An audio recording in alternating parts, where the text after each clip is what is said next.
Here we go. We should be live. Let's wait confirmation that we have audio as usual. Just tell me, guys, if you can hear me from the chat, and then we start. I think it never happened, and it didn't work, so I should just move on next time. Audio okay, so next time I will try to be more confident and just start without waiting for the chat. Okay, so welcome. This is going to be an episode that I have a feeling that could be a little bit longer than the others, because I have so many things to talk about new stuff that we have coming in Assetto Corsa. So I will just move as quickly as possible. Let's start with the FAQ from the last stream. And as usual, guys, remember, if you have questions that I don't see in the chat and I cannot reply to you, just leave it in the comment section and I will try to answer next time. Again, I repeat this every time. If you see that you ask a question but I didn't answer it in this one, it usually means that the answer is no. So all those questions about will we get this car or this truck or this and that, if the answer is no, usually I don't go through all of those and say no. So generally speaking, you're pretty much wasting your time with those questions, because it's not my job to announce new licenses and cars. So even if you tell me, is this car coming, and I have and I know it's coming, I'm not gonna tell you. I just leave that to Marco and the other guys to do it. So okay, so let's move on. Let's start with the FAQ. Let's try to go as quickly as possible. So Dane Ricardo is asking, I know you said in some stream go that the single player races by time are at the moment not possible, but is really that hard? In my opinion, the solution is quite simple: race length divided best qualified time in milliseconds. Basically what he's talking about is what I said, that AI could be a complication for time raced, because if you don't know what lap time they are going to lap, it's difficult to make an estimate of how many laps they're going to be in a given time. So the AI will not know how much fuel to put into the car. And of course, that solution works very well if you can assume that you will have a qualify session before the race, but you cannot assume that, because you will also have quick race, and that's where the real problem is. It's also the same thing when it comes down to fuel consumption for the car. If you have a qualify session and then a race, usually the fuel that the cars will put in the race will be much closer to the optimal, so you will have a better race. What is happening most of the time is that the AI is trying to evaluate how much fuel can be needed to make a lap, and usually, as you can imagine, this is a guesstimate that we do much more, just to be sure that the car doesn't end up without fuel. And also, if you play Assetto Corsa, you know that there are some situations where you see the car pitting 2 laps before the end because they put the wrong amount of fuel. And the problem with that is that if the AI get it wrong, all of them get it wrong. All of them that are driving that car are going to get it wrong. So you get this ridiculous situation with cars entering the pits. The good news is that from 1.7 we have a new system to guesstimate fuel, so that should be a little bit better. So let's move on. Both Leonardo and Rense de Kock are asking questions regarding using the possibility to use the AI line to have a situation where the track grip is only going up in the line. And yes, of course, that's sort of a natural evolution of what we're doing. Funny enough, back in the Netcar free version, So many years ago, I had a system where each section of the track was divided into a grid, and then the amount of rubber was calculated on each part of this grid as the car were passing by. So you were actually getting the real line that the cars were doing, so not some predefinite AI line. And I think it's somehow similar to what both R-Factor and iRacing are doing. So I think if I ever go into that direction, I would rather do that than using the AI line that is quite arbitrary. I mean, AI line is, at the moment we have this limitation where we have one line for all the cars, which of course is not correct. I mean, there are depending on what kind of acceleration characteristic you have in cars, you can have a different line through a corner.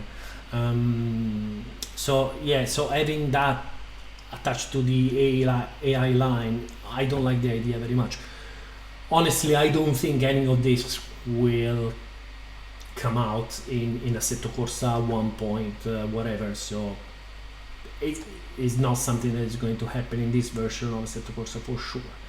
So two very similar questions, one from someone with Seaweed and one from Liron JDB, and they asking different questions. So Seaweed is asking if it is possible to have the driver head in multiplayer and replay for people using VR sets, so recording the position of the head, and while the other guy is asking for the possibility to add the clutch to the replay. They are very similar because they're pretty much the same problem. You know, even if you add information over the network, you add bandwidth to the network, so it's always a balance of what kind of information are absolutely needed in order to recreate something good, and and you end up with an incredibly short list. The packet that we send is incredibly short, and so the client is figuring out lots of stuff that doesn't come from actually from the network. In this case, yes, it will be possible. It's also very easy, but it will mean wasting bandwidth just to give these head movements that I'm not sure the price is worth. Regarding the replay, it's pretty much the same thing. The more information you add to the replay, the more the replay gets bigger, and if the replay gets bigger, it also means that you will have the given amount of size for a replay. The length of the replay would be shorter. So just to say, that these are not difficult, but the reason why they're not there is not a matter of being hard. It's just a matter of, I think at the moment that it doesn't make sense to have those informations, to pay the price to have those information. So that Diablo RF is asking, I don't know if this was discussed already. Stefano, do you see Assetto Corsa in the future to be more like a racing platform like iRacing? I just added this because this is a clear no, but it's good to repeat it. It's not what we want to do in Assetto Corsa. It's a fantastic platform, iRacing. If that's what you're looking for, look into iRacing or looking into the alternative that there are available as modding between server plugins and other systems that there are to organize race. But as far as the Assetto Corsa project, is definitely not something that we're interested. So definitely not. Kairos is asking, I remember that forcing AI setup was possible in the past. If there are plans to put the option back. So I had a look at this because I really didn't remember how it worked, and I found that it was a little bit of a mess. and I actually ended up redesigning this completely. And what is going to happen is that if you have a setup that you name with AI underscore default, when you save the setup, that setup will become the setup for the AI on that truck.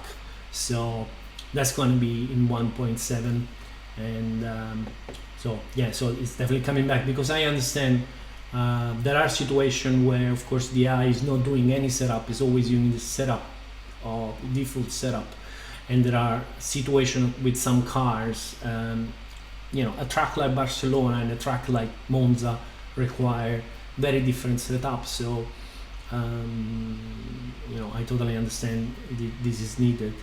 Giuseppe Bernardi is asking, will the new formula for the self-aligned torque be included in 1.7, and can we expect any sensible differences in driving feel? So the answer, yes, is already in there, and no, you cannot expect any sensible difference in driving feeling at all. I think none of the guys in the team asked me, told me, did you change anything? So when I did the change, so absolutely no. Christian Lamotti is asking, why offline race with the AI? There is no more gap between the AI after 100 laps. I think the reason is that when the launcher is creating a race with the AI, is giving the AI, every AI the same level, and that means that the variation in the AI levels between laps during the race were very, very small. And so what happened was that the car tended to go all at the same speed, and it also made it more difficult to see overtaking and battles, because they tend to balance out in a way that they were having the same braking points and things like that. So even attacking was quite complicated. In 1.7, I made changes to the AI, so they vary much more during the race, during the lap. So you will see the AI sometimes taking a corner a little bit slower, sometimes a little bit faster, and the lap times will move much more. So they're a bit more unpredictable. We will see some races today where you will see that. And then Speedy Beef is asking, great stream, and thank you. Can you on stream show us how you can pull away smoothly? You mentioned in the past there is no issue, so it's talking about the issue in starting with the clutch. So let's do that very quickly, and because there are a couple of interesting considerations that can be. Let me take the auto clutch off. So it's saying basically try to start without exceeding 2000 RPM, which let's try. Let's leave where we are. So this is the clutch. So I put first gear. You just need to touch the gas to get to 2000, and then release very slowly, and there you go. And then we started. So this is the basic situation right now. So let me do it again, so we see where we are right now. So try to give gas and then come out from the clutch very slowly, and there you go. And we start very slowly. There was no wheel speed, nothing at all. So it's definitely possible. There are a couple of considerations. Now, there are a couple of places in the code where I do some stuff. And one of these is the fact that when the car is not moving in Assetto Corsa, we have some additional forces that keep the car stopped in one place. And what is happening is that these forces can actually make it a little bit more difficult for this kind of maneuver, to pull away very slowly. So right now what I'm doing, I'm just quickly building a version of Assetto Corsa that doesn't have that thing that stops the car, and we will see if it becomes a little bit easier to pull away. Computer, come on, Visual Studio.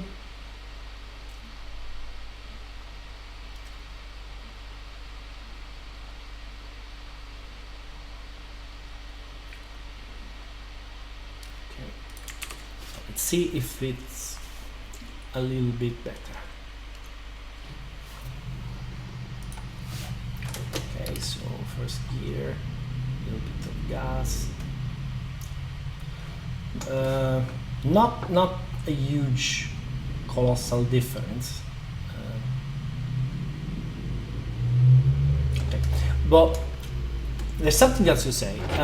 In this case, I mean, in Assetto Corsa, we are not really simulating a lot of electronic trickery that can happen in a real modern car, like, for example, this Abarth 500. And the first thing is that the electronic throttle is changing the response as a function of what the car is doing, what gear and what speed, and we don't have this system in Assetto Corsa at the moment. So what is happening is that, for example, to put the car at 2000 RPM, I literally have just to touch the gas. You see, I don't know if you can see where my gas is, and I'm already there. You know, I'm already quite high. While on the real car, probably at this speed, what is going to happen is that you know, you will have a little bit more gas play here. Let's do something else just to prove a little bit more this point, and let's enable stalls, so we can see if I can really do it without stalling the car.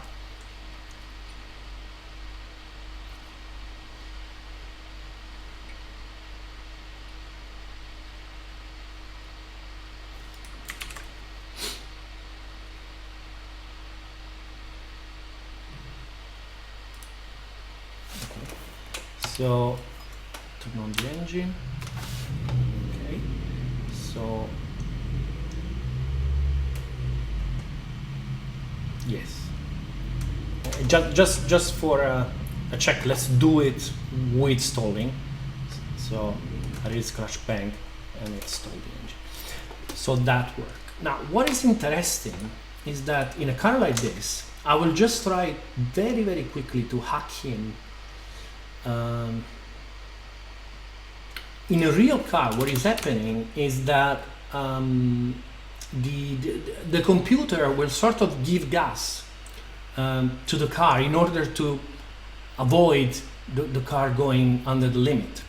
So when you're starting, actually the computer is helping you to start the car. I remember I learned to drive with old cars, and starting the car was really difficult. The first time that my wife tried to start with my 500 Abarth, she started right away, and I was like, oh, you know, these new cars must be either, you know, I'm an idiot and she's a genius, or these new cars must be, you know, much more intelligent than the one that I was using. So in a real car, I think there is something like this. So let's say, for example, that the RPM is going somewhere like, let's say that we have a minimum and the RPM is going below 500 RPM from the minimum. Okay, so what this is going to do, it's going to do something to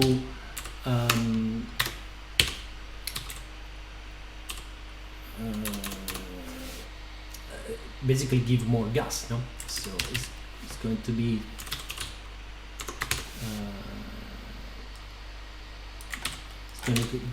gas input plus plus this difference minus RPM. Of course, you know, the real algorithm for the real car is going to be a little bit more complicated than this. You know, bear with me, something like that, you know.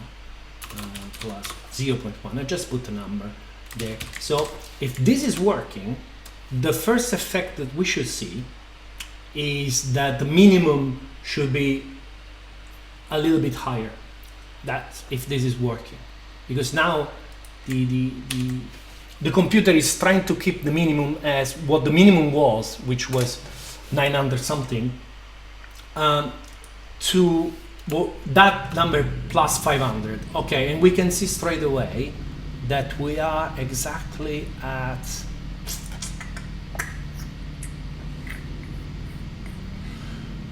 1349. Now the interesting thing is that in theory, now I should be able to put the first gear and start the car without accelerating. So let's say, and the car is starting, which is exactly what, for example, the 500L car that I rented last time that I was in Italy was doing. And I was doing exactly this kind of test. So starting the car without accelerating. So what I'm doing here, I'm just releasing the clutch and the car is pulling away. And that's just that line of code that I added. As you can see, this stuff is not really difficult. The reason why we don't have this stuff in Assetto Corsa is that they will put a little bit of burden on Aris on stuff that I don't think are that essential to the software. One last thing, let's get rid of this. One very last thing that could be a way to improve this. Car control could be to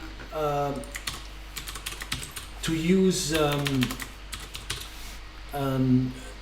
a gamma function on the clutch,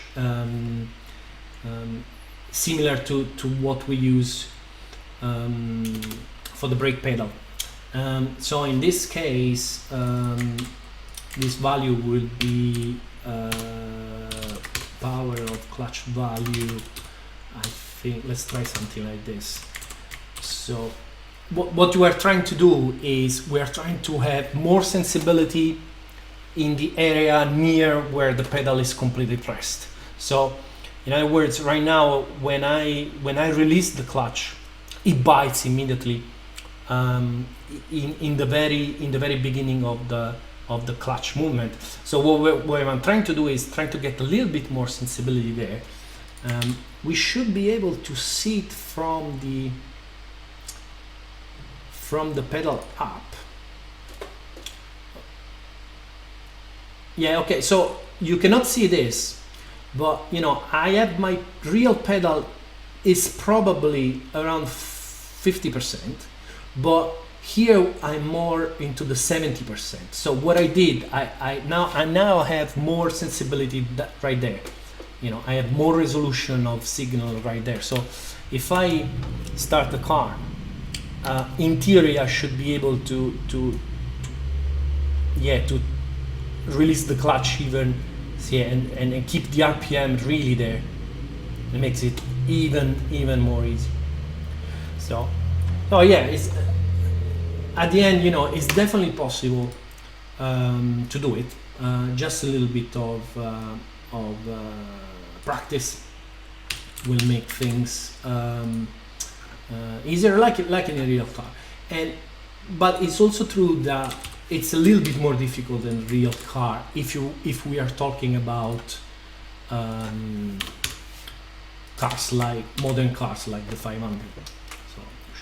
So that's for the question. So let's move to the new toys. So let's move to the new cars that were announced for 1.7. So let's start with the Lamborghini Aventador, and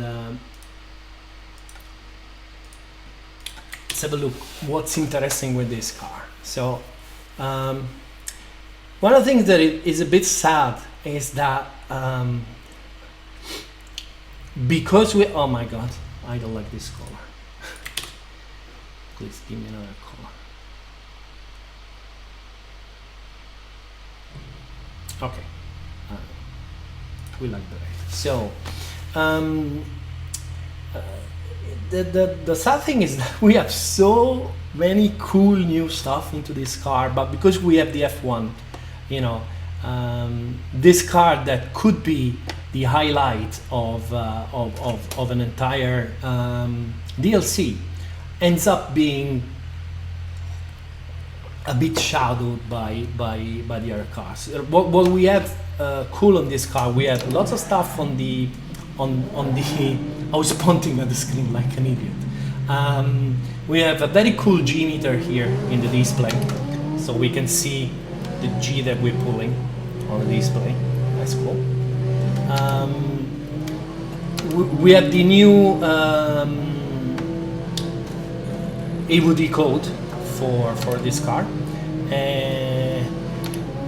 The nice thing about this code is it's very easy to do very similar maneuvers to the one you saw Aris doing in his videos that he did with performance cars. And the trick with this is basically to completely trust the electronics. So the car starts to slide, you need to keep your foot down and just trust that the electronic is going to do the job. The other thing that I'm really happy, and just going around to show you this, and it's something that personally I noticed when I drove this car in Vallelunga. It was not exactly this car, it was the normal version, not the super veloce version that we have here. And one interesting thing is that how the car is sort of moving around when you're braking. So even when you're braking, you know, in almost a straight line, you get this feeling that the back of the car is starting to move. And that's something that again is done electronically. So the car is starting with a quite aggressive rear bias on the car, and as the computer is understanding that, you know, the car is starting to develop an angle, is basically what it's doing is moving the bias in the front. So one thing that I love about this car is how, you know, we actually managed to reproduce that feeling. It was especially evident at the Campagnano braking zone. Here you had to brake. This car was so fast that getting to this one, that in pretty much all the other cars that I tried in Vallelunga, that corner is flat out. In this one, no way. So you really had to brake for it. Again, it's really a monster. Here, did you see the car started to slide? I didn't care about it. I just kept my foot down, and the computer started to move. So here we go. This is the braking point. You see the car is ever so lot. Simone will laugh at this because we did exactly the same thing.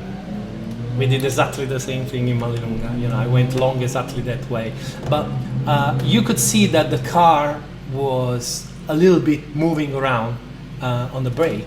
And that's exactly how the real car is doing. And this is one of the things that I'm really happy about this car. So let's see. Let's go for a race, and we also have a first look at the new track. So we will have a race here. Let's put like 18 cars, and it's going to be all supercars. So it's going to be a mixed supercars race. And so we can have a look at the new track, a little bit more driving on the Lamborghini, and we can have a look at the AI. So if you saw the AI, if you saw my YouTube channel, you saw some videos of the AI being a little bit more aggressive and so on. At the end, as very often happens, you know, as the release dates come closer and you start to see a situation where the AI is a little bit too aggressive, I had to sort of tone it down a bit.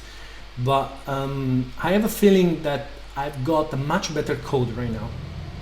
This is a nice corner. I have a feeling that I have a much better code to work with now. So I'm pretty confident in the future, you know, I can come up with some more AI improvements. So here we go, let's start to do this race and let's see what's happening. They didn't start very fast, which is good for us so we can be in the traffic to see how the eye is behaving. It was not a good start from the eye, that touched me a little bit, but I have a feeling that they were like 3 wide there, so we didn't have much of a choice.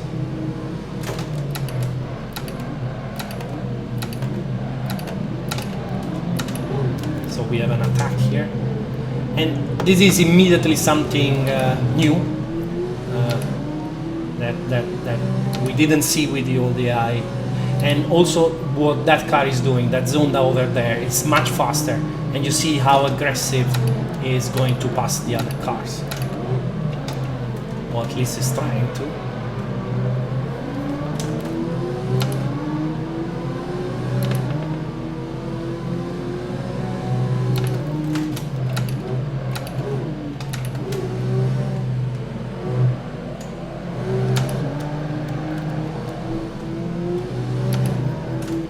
Again, some cars jumping out.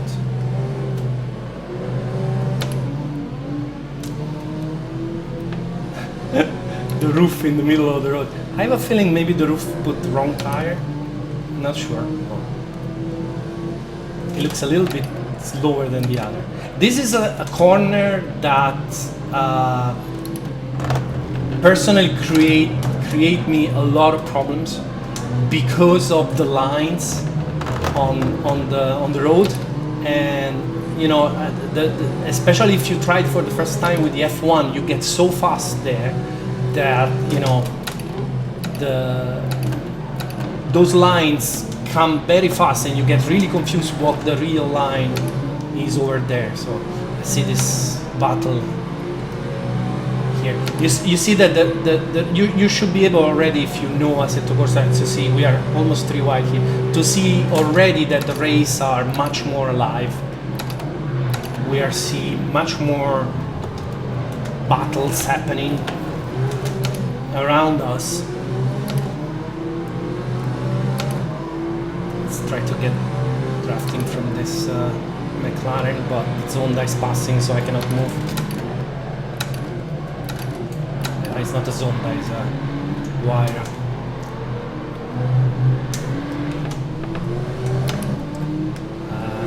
I don't I can't do much. My computer is struggling a bit while streaming.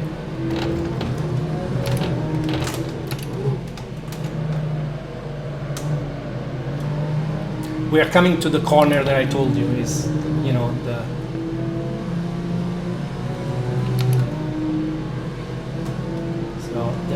trick is just aim for the apex, ignore this white line here, and then it's very difficult to understand where this other curb is. I want to pass this roof. I'm definitely faster than him.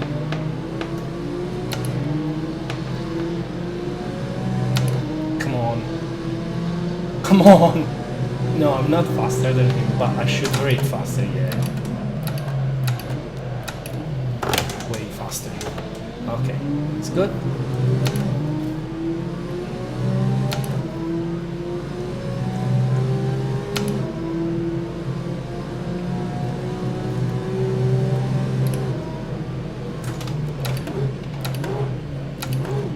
Remember I told you about this corner. This, you really shouldn't go for the apex, you should stay a little bit wide, and also the next one.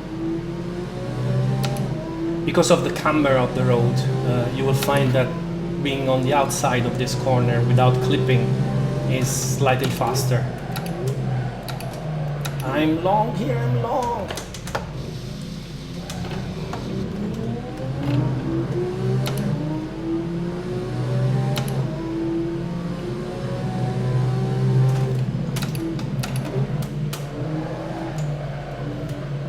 Okay, so now that we are a little bit alone, something else that is worth having a look at is the delta up. Now, the delta up has changed. previously the delta up was using a calculation of the how much distance the car covered, and that's, you know, the realistic way of doing it. And so if you know Assetto Corsa, you know that if you start to take different lines through a corner, your delta up will sort of start to get confused by the fact that you are taking different lines. What I did right now is I changed this to use the spline instead of the actual distance traveled by the car. So it's slightly less realistic, but it's much more precise.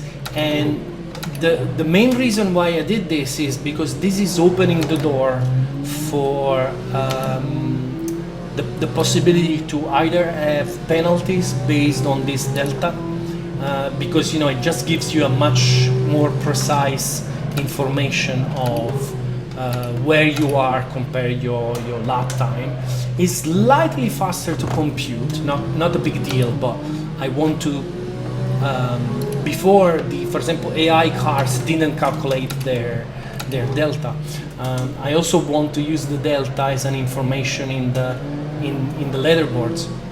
So if you're sitting at the pits, that white flag is wrong, so I will have to fix this. It should appear once I get to the end. Performance is really not good when I'm streaming. That's a shame.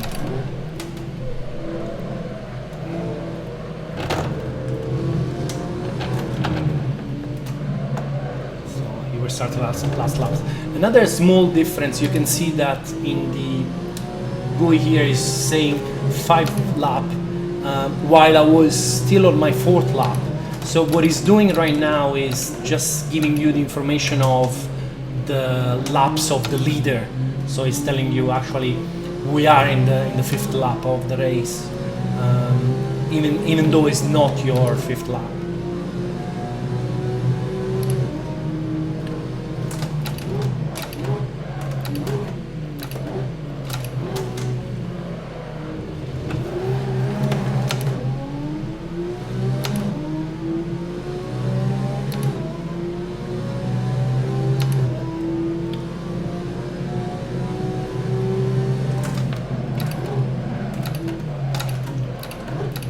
I think I will have to start experimenting with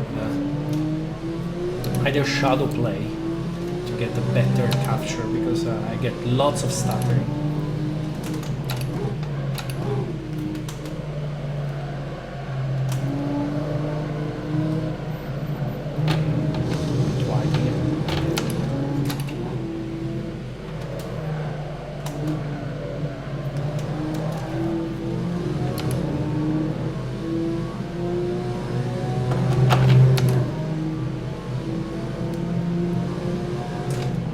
Corners with the line, if you let that line fool you,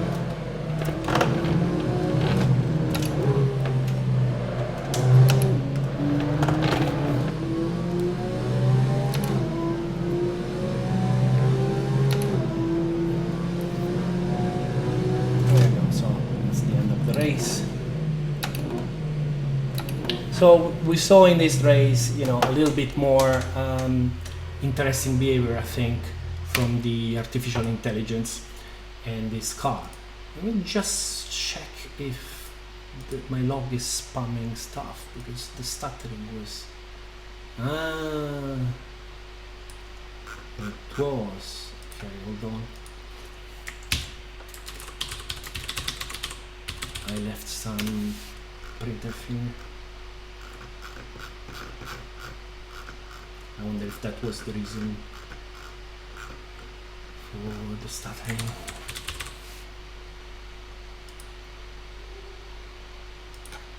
Where are you? There it is.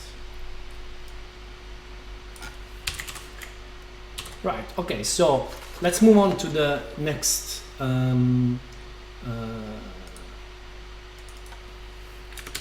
which is the Maserati. And We will do a race in a place that I don't do much race, which is Zandvoort. I will just put the number of laps down because we are already late. So doing 5 laps on this is not really going to cut it. Laps 3. Let's make 2 laps. Okay, so the 6-cylinder, we had a quick look at the 12-cylinder, I think, last stream. The 6-cylinder is a little bit more serialized. If I remember correctly, the idea behind the 12-cylinder, they were desperately trying to fight the car that started to have the engine at the back, and they started to try to fight it with more power. It really didn't work that well. So I don't think the 12-cylinder was a very successful car. This one was. So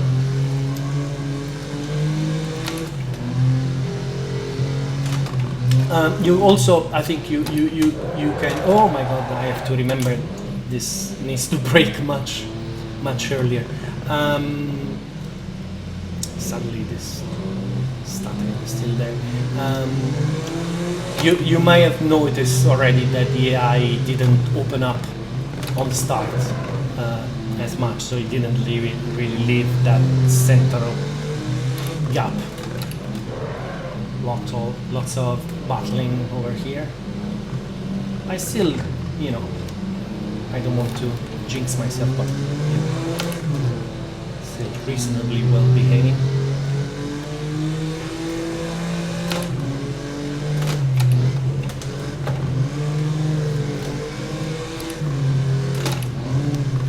Start to get into the rhythm of this car that needs to go sideways, but not that much. Look at the guy behind me moving a lot.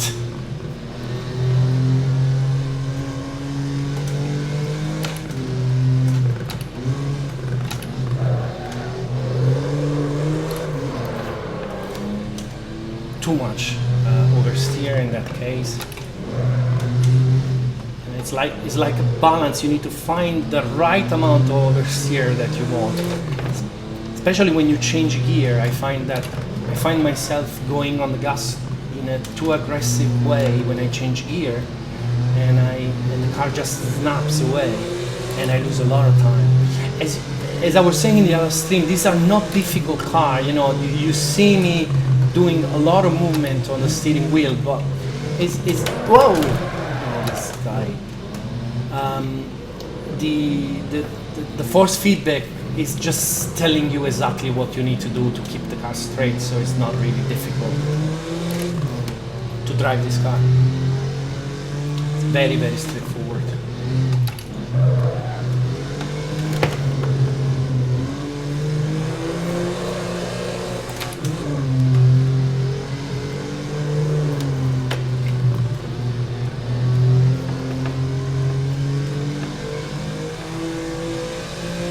This is incredible amount of fun.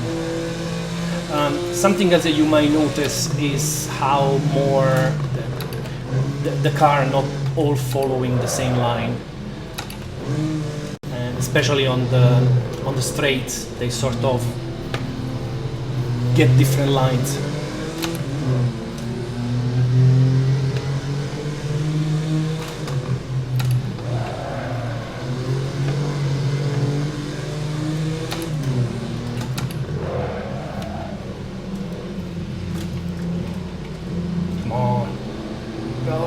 Go.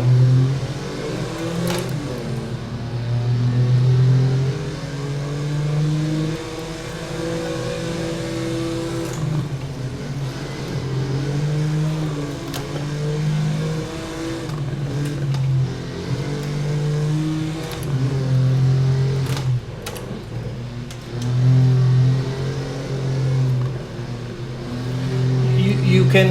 I hope you can see how more.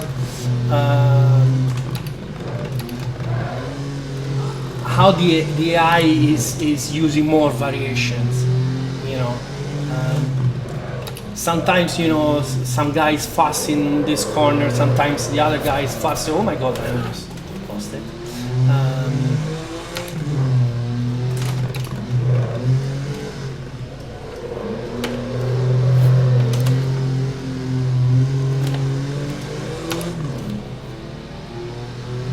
And up last.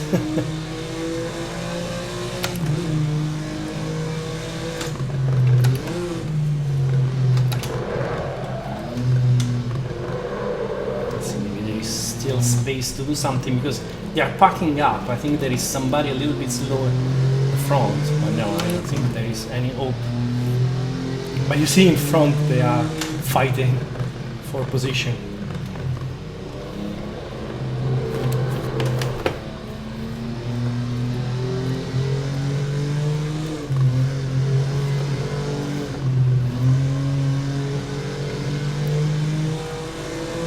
Come on, come on, come on.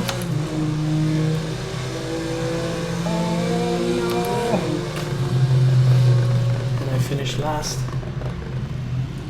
Yes, I finished last. What a version.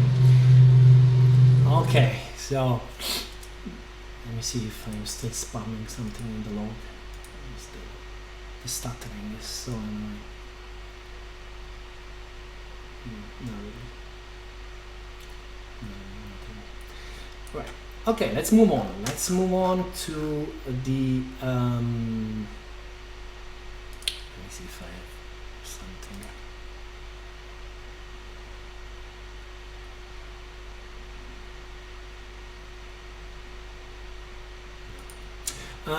Let's move on to the F1. So let's start from the easy one. Let's start from the 138 car.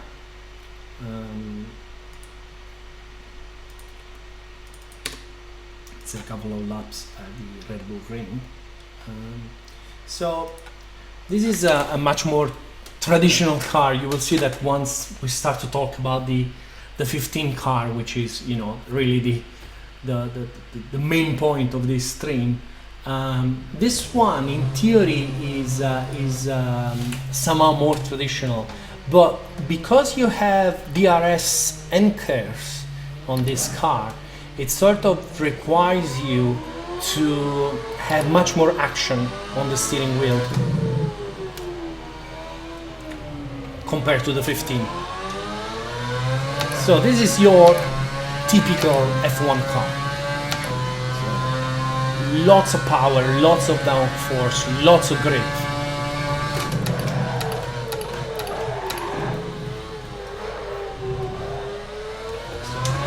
So for example, now I go for the curves and the DRS. I keep the curves down.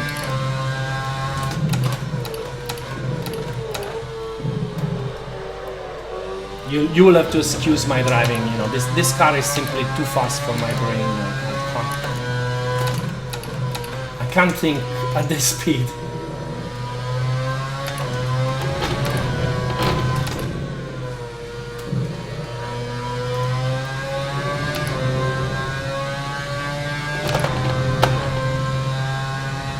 Try to do one lap. So this is the corner that I told you.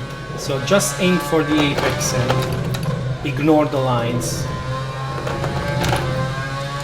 So here we go, curse, then DRS. Then the curse is coming back.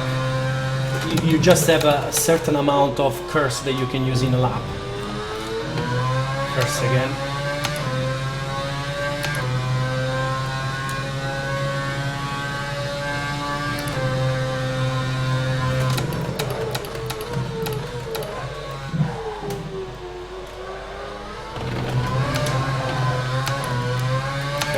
DRS.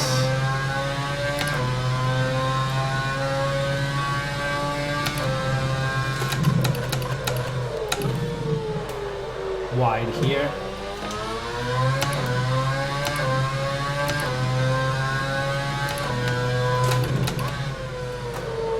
Lots of grip here.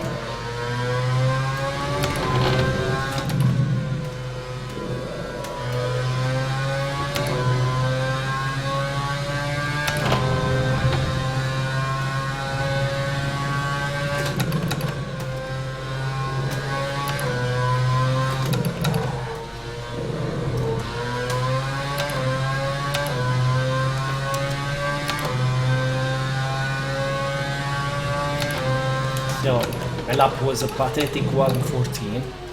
So there you go. Okay, so let's. Nothing much to say on this car. It's fast. It's got grip, and you know. Let's move to the real point of this entire stream, which is yes, S15. So, okay. So first we need to understand how this car works. This is literally more like a spaceship than a race car. Okay, so when it comes down to the ERS system or air system, energy recovery system, is basically three elements. So the first one is very easy, is the battery. And so you know, this battery gets charged, it gets energy, and then it can give back energy to some other parts of the system. Simply the level of the energy is here on your steering wheel, so you monitor this all the time. It's very important to monitor this one. Then you have two other parts of the system. One is called NGUH, which stands for heat, and this is a motor generator that sits basically in where the turbo of the car is, and he's got two roles. One role, it can store energy, create energy, and it creates energy by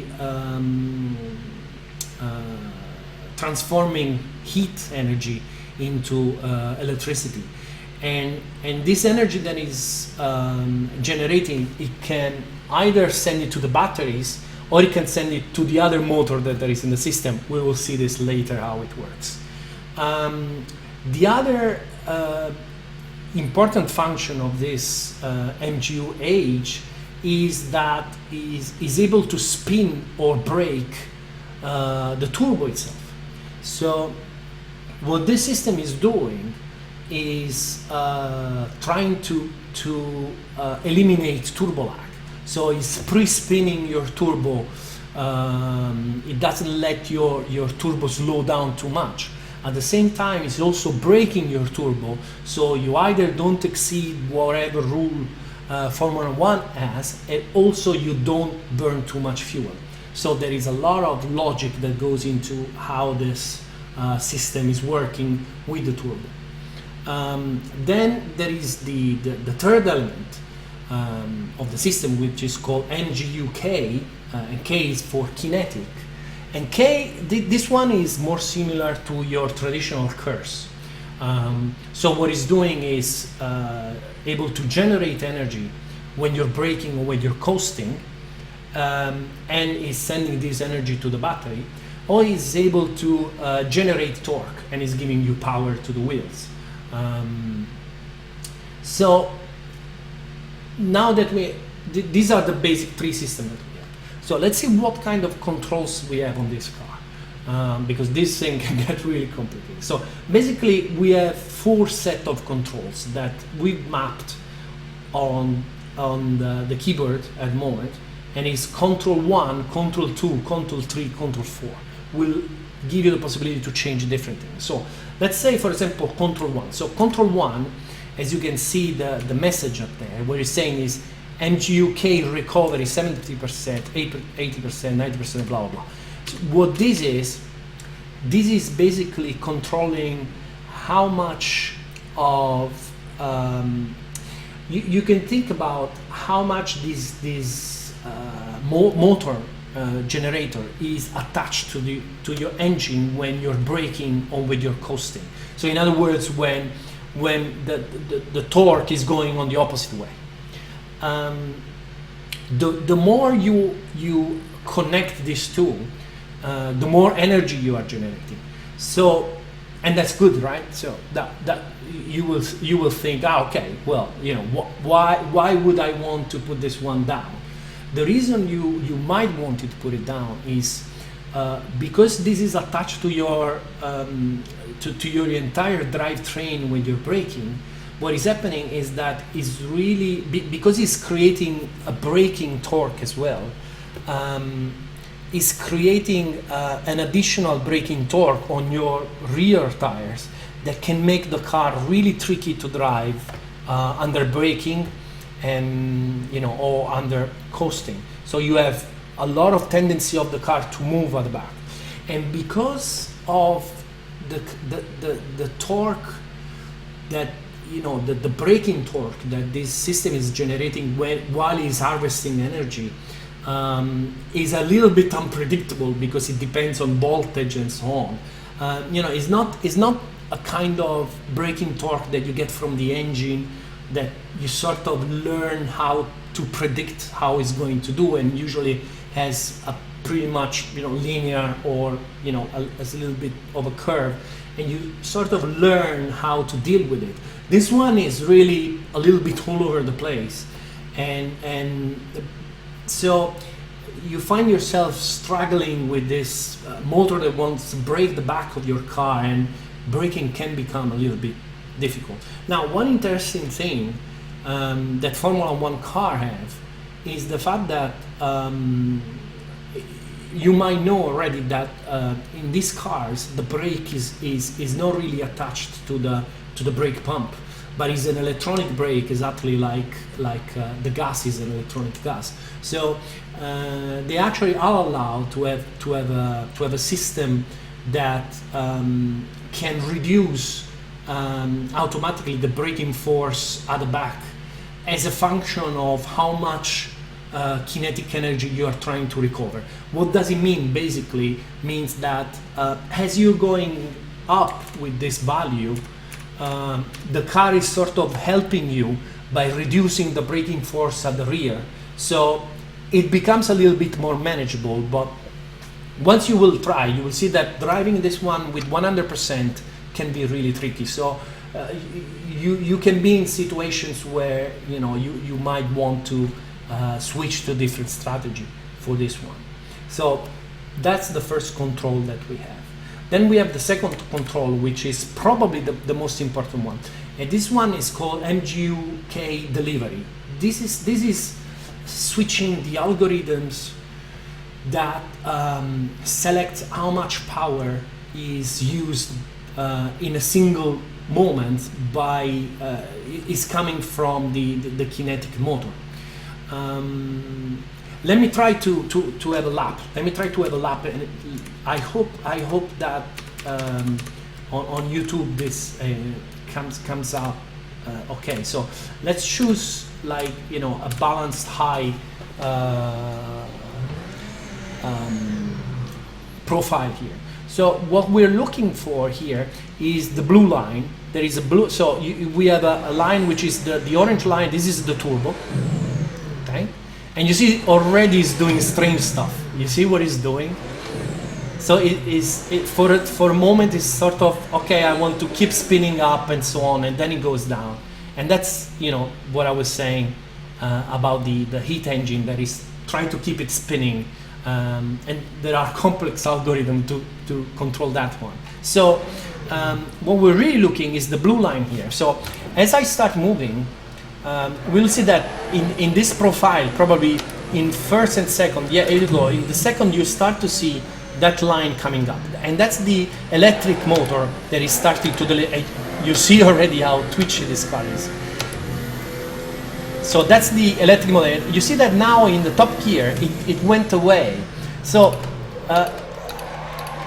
there is a whole set of algorithms that is analyzing what the car is doing, which gear you are, what speed you are, what pedal you have, and is giving you an output as how much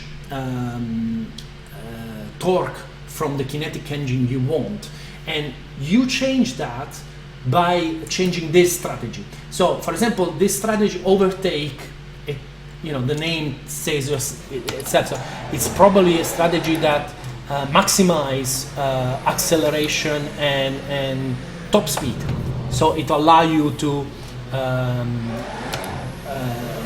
overtake. So let's try to see. So 4th gear, 5th gear is still up, 6th gear is still up, 7th gear, it start to go down, man, it stays still up. So it's clearly something that you would use for overtaking. That Aris is still working on this. So we will have a series of this profile that you can use.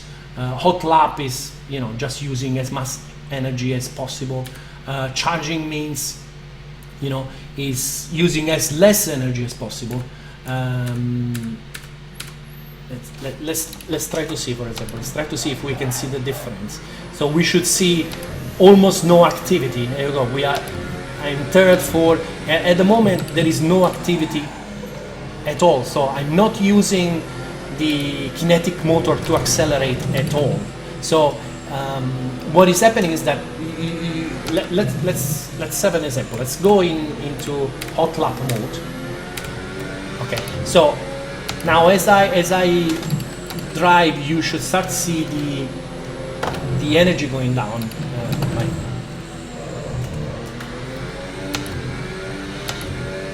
So here we go. The energy is going down. So let's say that I'm in qualify, I'm doing my qualify lap, and I'm using the most aggressive setting.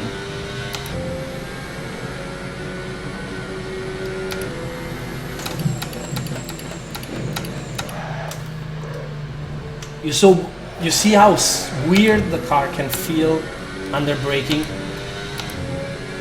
and that's because I'm pretty high on the recovery, I think.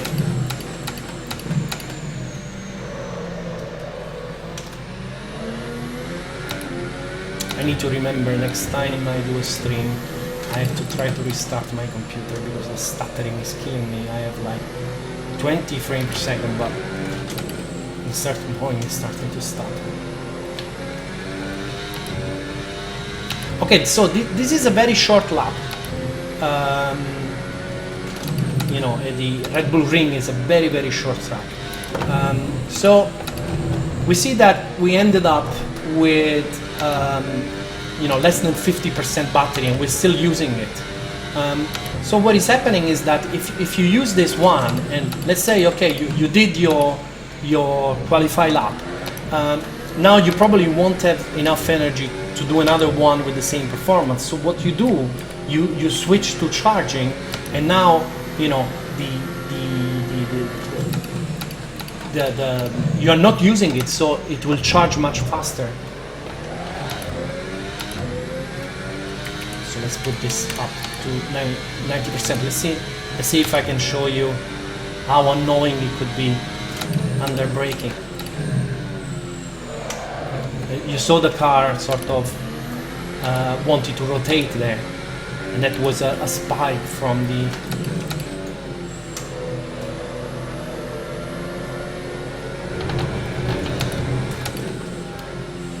So you see that now in charging mode we are ending the lap with more energy than we started.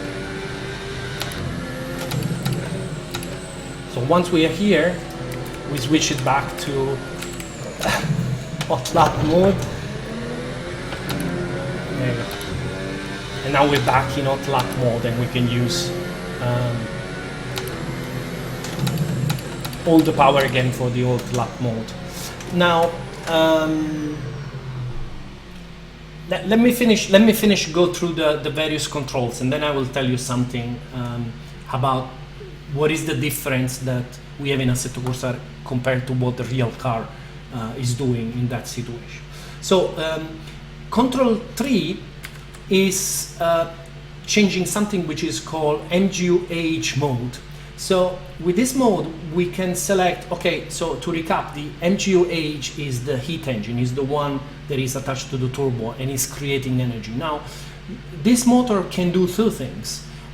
You can either use it to charge your batteries, or you can use this system to power directly the kinetic motor.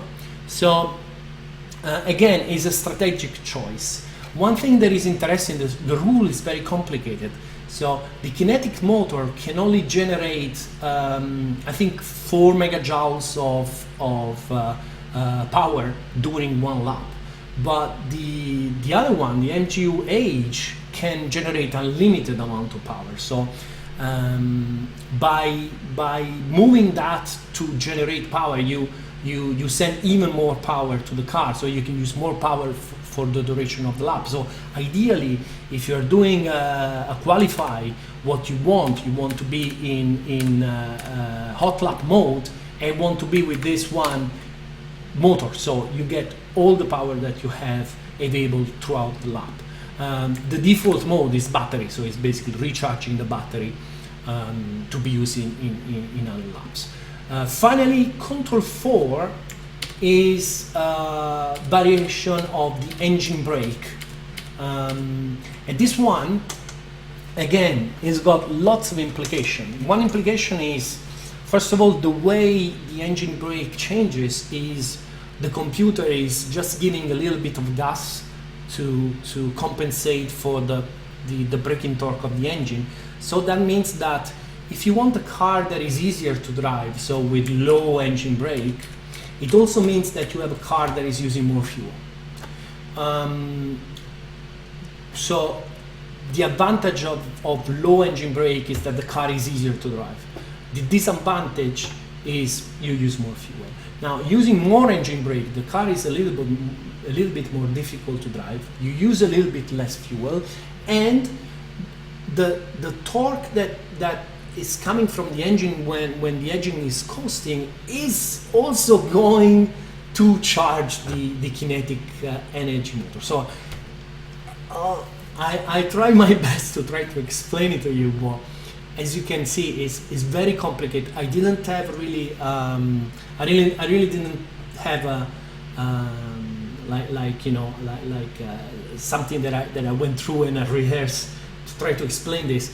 The idea with that is to try to do some other video a little bit more organized to try to give you an idea, but just gives you an idea of how complicated it can get during a race, where you have to juggle with all these settings. Right now, we're in a situation where we know how the system works, we still don't know exactly the implication during the race. So, and it's something that the guys, the beta testers, are testing right now. They're trying to understand how the various set can be used during a race to have different results. Now, before we close this stream, because we are already very long, I knew this was going to be long. Not that long actually, we're a bit more than 1 hour, so not very different from usual. I just want to say a little bit about what the differences can be, what the differences are between the real car and the thing that we have in Assetto Corsa. Now, in the real car, they are allowed to do regulation that are distance based. What does it mean, distance based? Distance based, every time you hear this term in racing, distance based, it basically means using the recording of how much distance the car did in the lap to understand where you are in the track. And once you know where you are in the track, you can change the settings on the fly. So let's give an example. In a situation, in a track like Monza, you really want to do your best to be able to still have available energy to use when you come out from the parabolica. So you really don't want to use your energy between the two Lesmo corners. You know, you don't care about wasting your energy there, because you have a very small straight there. But what you really want is to use as much energy as possible at the end of the parabolica, so you can get on the straight and get as fast as possible on the straight. Now, the way they do this is distance based, so they have a program that tells to the computer, okay, so we are in the Lesmo, so don't use this amount of delivery, but you know, so we can save the energy and then use it when we are at the exit of the parabolic. So this is something that is not that difficult to do in Assetto Corsa. The problem is to build an interface that would allow you to select the various part of the track and say, okay, so in this part I want to use this strategy, in this part I want to use this strategy, and so on. And to be honest with you, it's a lot of work, and at the end of the day, Assetto Corsa is not really an F1 game. This is one car that we have, so to do that amount of work on one car of 100 that we have, it really doesn't make that much sense. If I was working on an official F1 game, I would totally do that. I would totally do an interface where you could choose the part of the track and say, well, this is what I want to do here, this is what I want to do there, and so on. Also, because if you're working on a game that has a fixed amount of content, so you know that you have these cars and these tracks, you can also provide very sensible defaults for what you're trying to do. So yeah, so the main difference is that in Assetto Corsa, you know, you have this concept of presets. So you have this set of, you know, a number of presets that you can switch, and ideally you could do it, you know, you could do it while you're doing a lap, or you know, you could just, you know, not bother. We will see where this is going, and see, you know, where we can evolve the system. So, well, I tried my best to try to explain this to you. There's one thing that I forgot. Of course, this car also has a gimme all you have button, which we mapped on the curse. So you, wherever you are, you can just go boom and use, you know, everything you have. This one, you go boom. I was pressing the brake bias, and if you look at the blue bar when I come out from this corner, I will press it again. Then, you know, right now I'm using all I have, so all the energy is going there within the limits of what the rule says. The rule says that I cannot exceed 4 megajoules per lap. So, but the cool thing is that once my megajoules are gone in one lap, it will still use the heat engine to give me just a little bit more power. Let's see if we can make it happen. I don't think we can make it happen because this track is too short.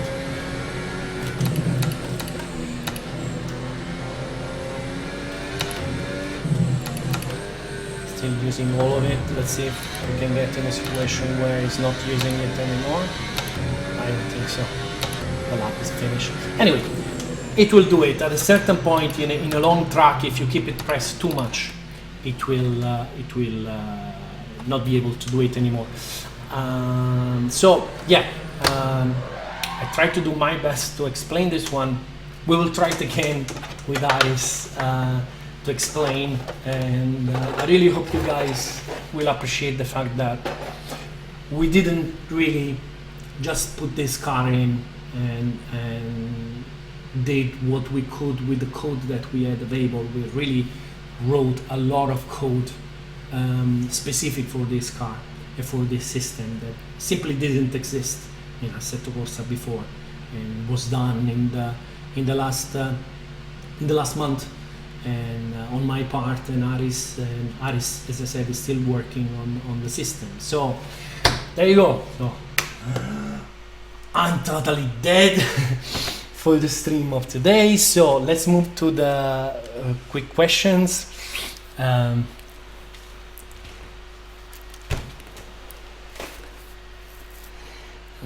Let's see some question.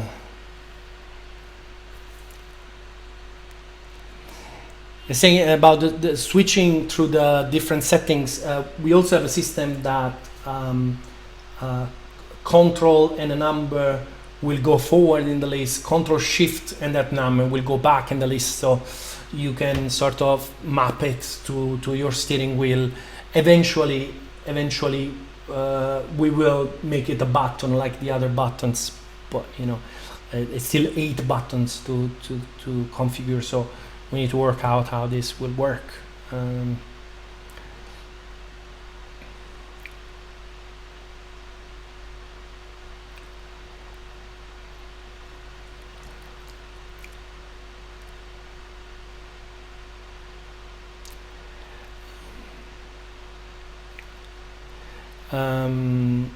Gallo is asking if we will extend this model to the LMP1 cars. Yes, if we will do those kind of cars, yes, we will use the same approach that we use for this one.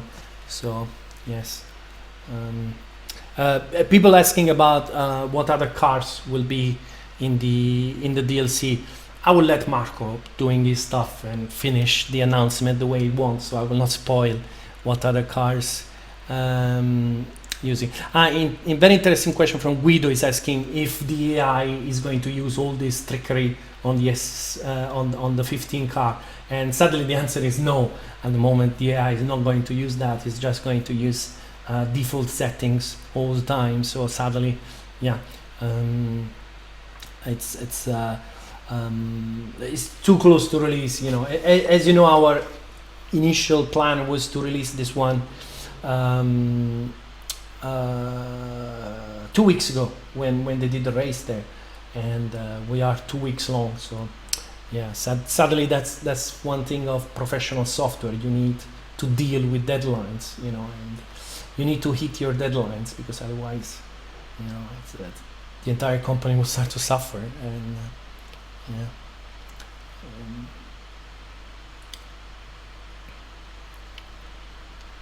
No, we still don't have tire color changing, sadly.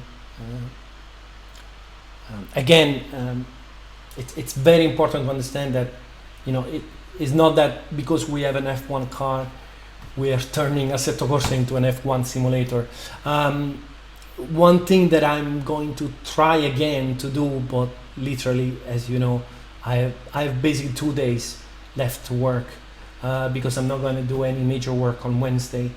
And these 2 days, if I have time, I really want to try to look into the DRS rules during the race, because it's quite a turn off to have a situation, you know, to have a race where you always open this DRS. And I think having the DRS rule will open a lot of possibilities online, but it's quite in the race it's quite complicated, because it needs to work offline and then it needs to work online. It's quite a nightmare. If you remember back when I was in the Philippines last year, I tried to do it and I failed. So I will try again. Let's hope to be able to do it.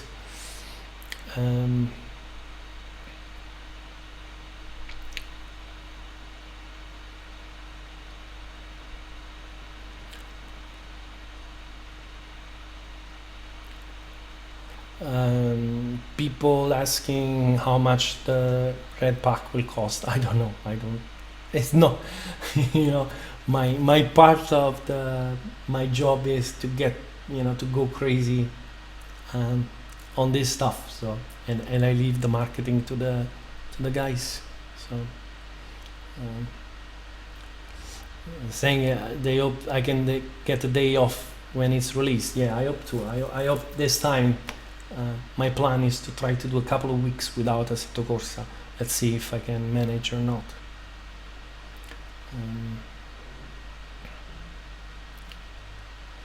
The AI make use of DRS on the F1 car. Yes, the AI is already using DRS. That was already before, even with the Exos S1 that has DRS. The AI was using it already.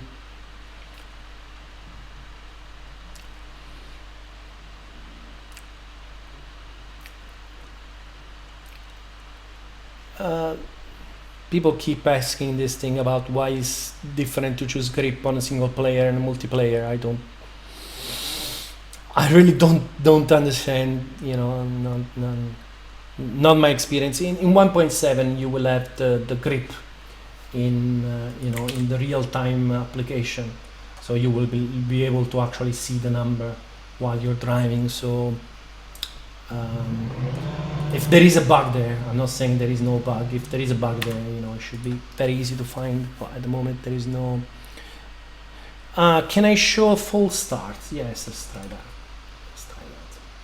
So actually, I lied. I cannot show you full starts because I don't know how to enable it for single player racing.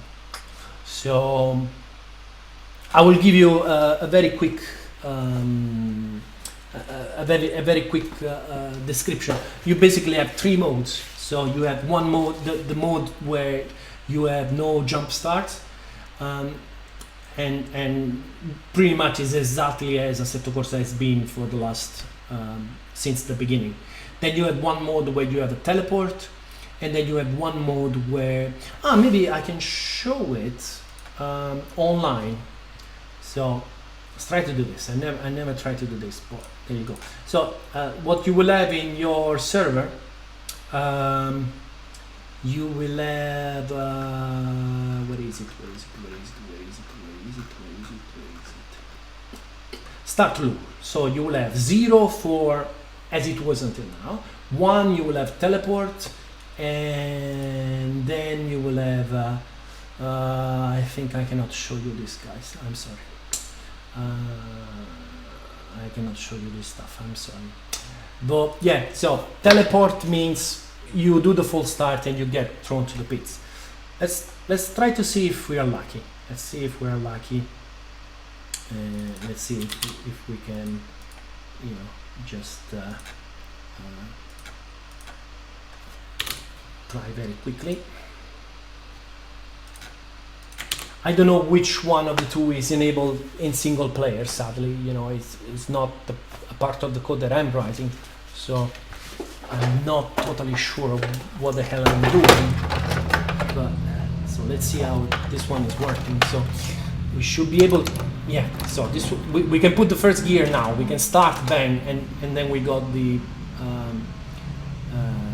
penalty. So the cars are gone. We're waiting here in the pits. Let me see if there is something obvious somewhere. Where could it be? It could be, let me check in the code where this is assigned. Jump start, let's see.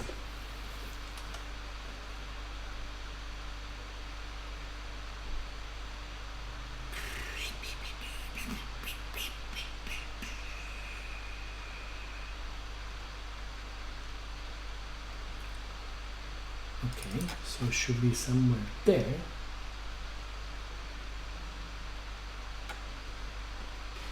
Jump start penalty.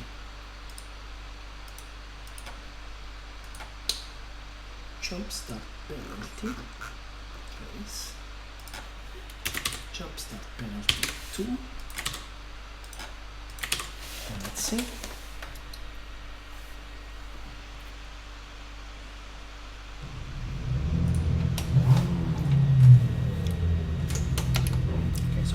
Here we start, and then you can see up here I got the drive-through, and the 3 means I've got 3 laps to actually serve my drive-through.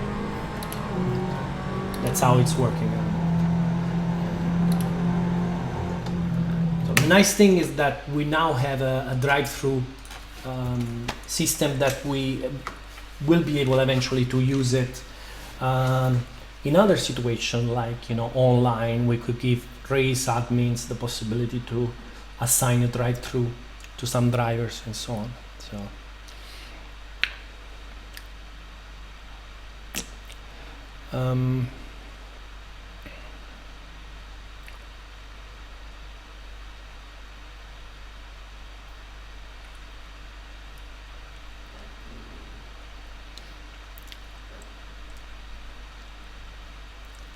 So yeah, I hope you guys, you know, this.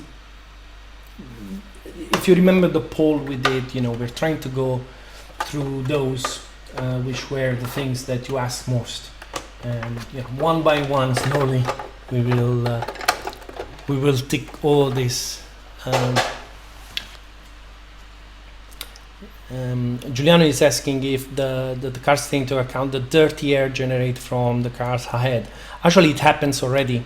So when you are behind a car, well, it depends what you mean for dirty air.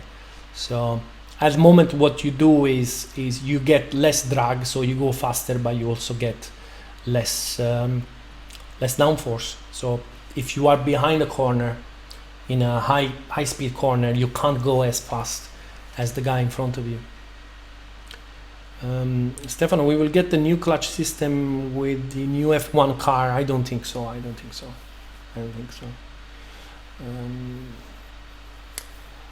Brake temps, I don't know what the situation is with Aris. I know he's trying to do it. It will come out, I think, with very selected cars. 2, 3, I don't know what the situation is. I cannot promise you anything, guys. I to be honest, at the moment I prefer Aris to concentrate on the presets for the SF15 instead of this.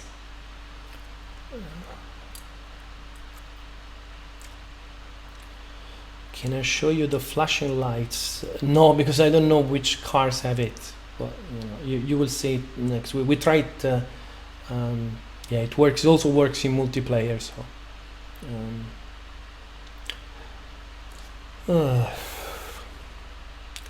Is it possible to make the curse ERS feel each time you cross the line?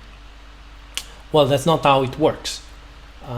What is refilling is not the energy, because why should refill? What it resets is the amount of energy that then you can use in that lap, and that's simulated in both cars, both the 138 and the SF15.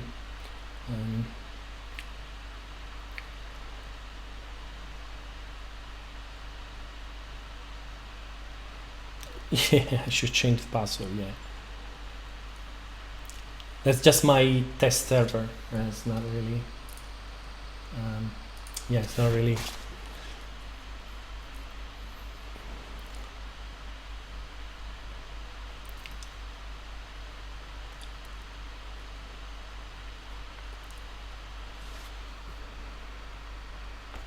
Do the AI makes more severe mistakes? No. One of the reason is that I'm still scared as hell to have situations where the AI makes a mistake and hit a player. So sadly, no. But as you can see, every time I try to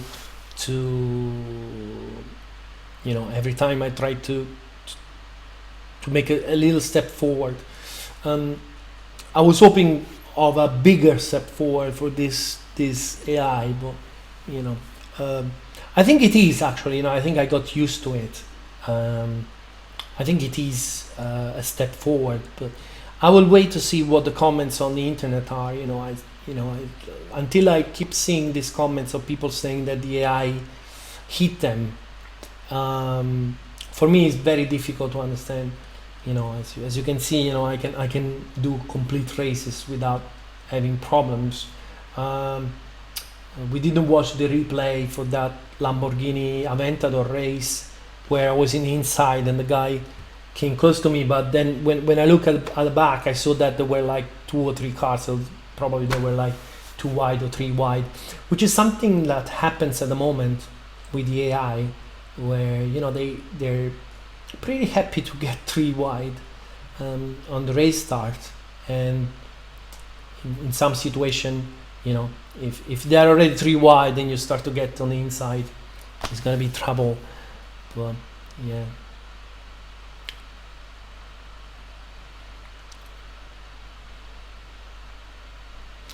Daniel Perez is asking, would it be possible to link cars to preset controllers? So when you choose a car, a preset is loaded with the right button layout for that car. I will say, let's take things one step at a time. We didn't have controls on the steering wheel for 3 years, so they're eventually coming with 1.7. But as soon we did that, now we have all these controls on the Formula One car, so we will see. So, how much more potential AI still have to improve? I think I'm sort of reaching the limit of what can be done with an AI that doesn't have memory. What I mean by memory, I mean at the moment Assetto Corsa AI, every time it goes on a track and it's treating the situation like, I never seen this thing before and I have to figure out how to race on it, which in reality, of course, that's not the case. In reality, there are a lot. Reality is much more complex than a simulation, and a simulation like Assetto Corsa is much more complicated than whatever knowledge you want to build on the AI without being able to test the knowledge. So usually AI development, you can divide it into ways. You have like real AI, and real AI is based on experience. So you have a moment where the AI is sort of learning stage and is doing stuff, and is doing most of the time is doing stupid stuff to try to figure out how to drive this car on this track in this given situation. And that's real AI. And then you have a situation like 99% of what we do in games that has nothing to do with real AI, but what we do, we try to code algorithms for the various situations that might arise. So you try to, in this situation, like for example, I have a special code when the AI realize that it's in the middle between two cars, so you are three wide, and the AI realize, oh my god, I'm the car in the middle. So there is a special rule for that, and it says, okay, if I'm the car in the middle, just see what is the distance between two guys and these two guys and stay in the middle between them. And that's something that is like forced into the code. The AI didn't learn that. So it's not real AI. So I think I'm getting to a point where I am at limits of what can be done without going into a system where the AI is making mistakes and it's sort of creating a memory of those mistakes. I give you another very, very quick example. At the moment, for example, the AI has a very simple rule when it comes to choosing tires.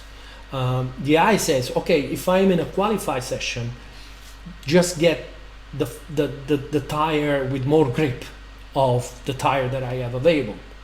Choose that and goes for it. Immediately what I saw was that the Formula One, you put Barcelona and then they choose the super soft, and after one lap they are at 150 degrees. The problem is that there is no way for the AI to know that before it goes and try, because of course there are the amount of temperature can change. It depends on the temperature of the air. It can change because the track has a different temperature, so it's not really something you can predict and you say, oh, this tire too soft is going to be hot. The only way to know it is actually to let the AI go out and try and do it. And the problem is that if you have a 10 minutes qualify session and the AI just doesn't have the time to go out and realize, oh, this tire are too hot, I need to go back and change it, in 10 minutes. So if you start to, if you want to start to try to have this system where the memory is not saved, but is within the session that you're running, so you will have to build all this system, but then it will only work if you do practice, qualify, and race. Because in practice, ideally you could have the AI go out and try all the tires, try, for example, different fuel, and try to understand what is the difference between having the car with full fuel and the car empty. and then figure out eventually what's the best strategy for the race. But the truth is that 99% of the people that are playing the game are just going quick race. So even if you do all this, you still need a system that needs to work if you do the quick race.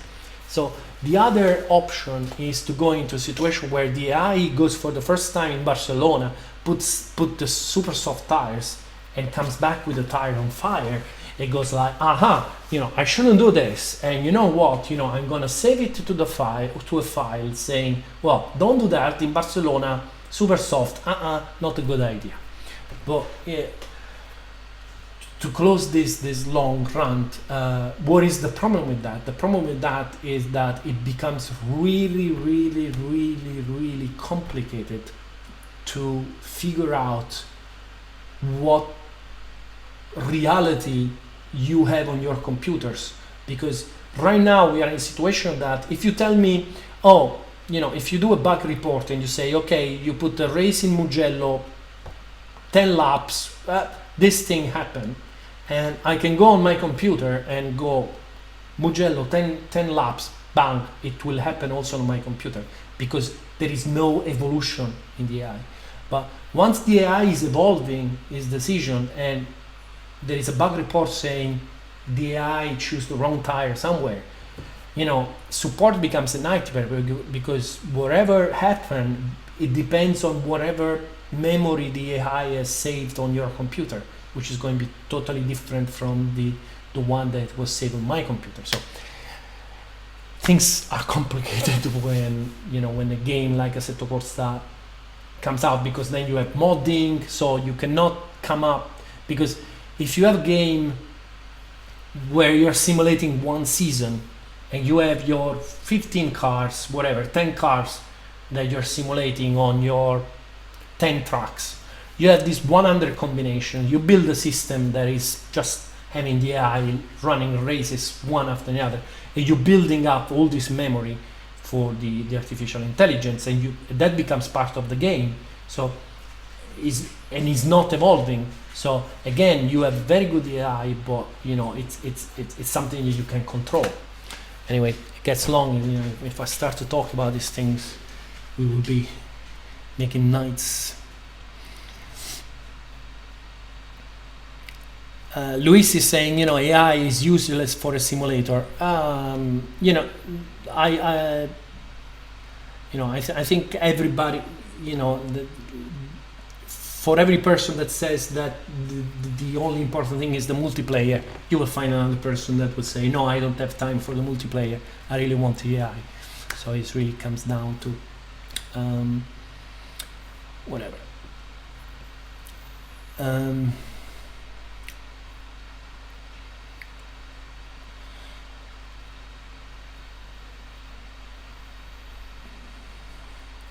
Hi Stefano, is there a plan to fix grid position to simulate best motoring start? Faster car behind, slower in front. I don't know, because you can already do that if you do the race .ini by hand, and with 1.7, 1.7 opens up the possibility to have custom launchers, so it could be something that comes up with that,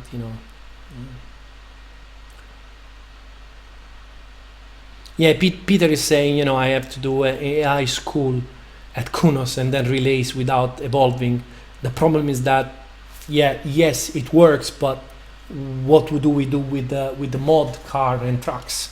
They don't race, so it's sadly with a game like Assetto Corsa is not a possible solution. Otherwise, that would have been my decision from the beginning. The problem is when you have a game like Assetto Corsa with mods, that's not going anywhere.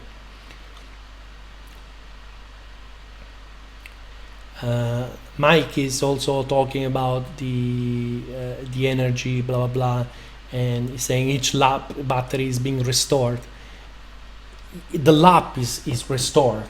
You cannot restore a battery. The battery has a certain amount of charge. So what you what you reset is the timer that says how long you can use your cars, but the amount of charge in the battery, that is not something you cannot tell a battery and now you are 100% filled, because where you get the energy from? The energy comes from the braking. So it's not the battery that gets reset, it's the timer that gets reset. Is there an ATA for a new website? It should be this week when we release the new version, but you know, I'm not on it, so I cannot give you.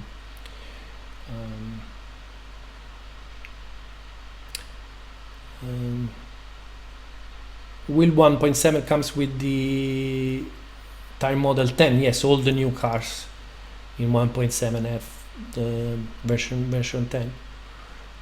I talked about the version 10 tire model last stream. You shouldn't expect anything new, apart from the fact that we won't have cars going from 7 to 10. So the cars on 7, so all the cars that you already know will not change, and the new cars will be straight away on the 10. And then asking again why it's not 8, again I replied again because it's not an evolution of the old tire model, it's a total rewrite of the old tire model. So we decided to express that with a big jump. Is there a way to see opponent's telemetry data? No, because it's not saved. It's not saved to save memory and save performance. So, about possibility in multiplayer UI, again, at the moment the developer that works on the UI is working very hard trying to get championships done. So we will see. Okay, guys, it's been a very long stream. I hope you enjoyed what you saw, and again, you know, I'm sorry if, you know, the information was a little bit confused, but the car is a complicated car, so we will have to try to find a way to communicate this so people can enjoy it. But you know, while you're waiting, there are lots of information available on the internet.